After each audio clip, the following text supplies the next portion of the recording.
अपने देश में पंगे खड़े कर रहे हो, अजय देवगन से बोले सोनू निगम। हिंदी के राष्ट्रभाषा को लेकर छिड़े विवाद में अब हाल ही में मशहूर गायक सोनू निगम ने अपनी प्रतिक्रिया दी है। दरअसल हाल ही में उन्होंने कहा कि संविधान में कहीं भी ये नहीं लिखा है कि हिंदी हमारी राष्ट्रीय भाषा है।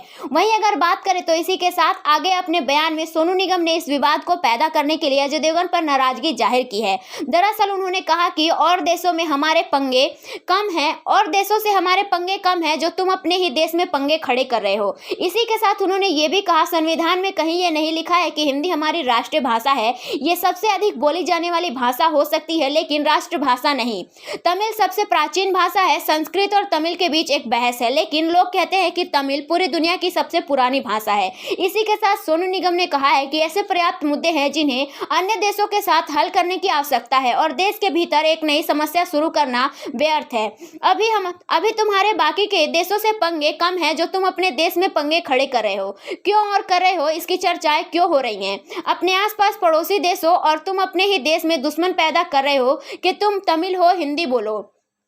ये क्या बोलेंगे, जिसको जो बोलना है बोलेंगे। तुम क्यों किसी के पीछे पड़े हो जिसकी जो मर्जी है वो भाषा बोल लेगा। जिसके अलावा उन्होंने और भी बातें कही हैं। किसी को ये नहीं बताना चाहिए कि किस भाषा में बोलना है। पंजाबी को पंजाबी बोलने दो, तमिलियन को तमिल बोलने दो, जो अंग्रेजी में सहज है उसे अंग्रेजी बोलने दो। तुम भी तो अंग्रेजी बोलते हो। हमारे कोर्ट के सारे फैसले अंग्रेजी में दिए जाते हैं। ये क्या है, हमें हिंदी बोलना चाहिए। मैं फ्लाइट में जाता हूँ तो एयर होस्टेस अंग्रेजी में बात करती है, मेरे हिंदी में बोलने के बावजूद वो अंग्रेजी बोलती है। अंग्रेजी हमारी संस्कृति का हिस्सा बन गई है। इस देश में खुद को महान समझना और अपनी भाषा थोपना और कहना कि तुम इसे याद करो, कैसे याद करेगा कोई। इस देश में बहुत झमेले हैं, एक और नया झमेला पैदा मत करो। वहीं अगर बात करें तो कुछ दिन पहले अजय देवगन ने कन्नड़ अभिनेता किच्चा सुदीप के उस बयान पर प्रतिक्रिया दी थी जिसमें उन्होंने कहा था कि हिंदी अब राष्ट्रीय भाषा नहीं रही। वहीं इस पर अजय देवगन ने प्रतिक्रिया देते हुए कहा था कि अगर हिंदी हमारी राष्ट्रीय भाषा नहीं है तो किच्चा सुदीप अपनी डब फिल्में हिंदी में क्यों रिलीज करते हैं।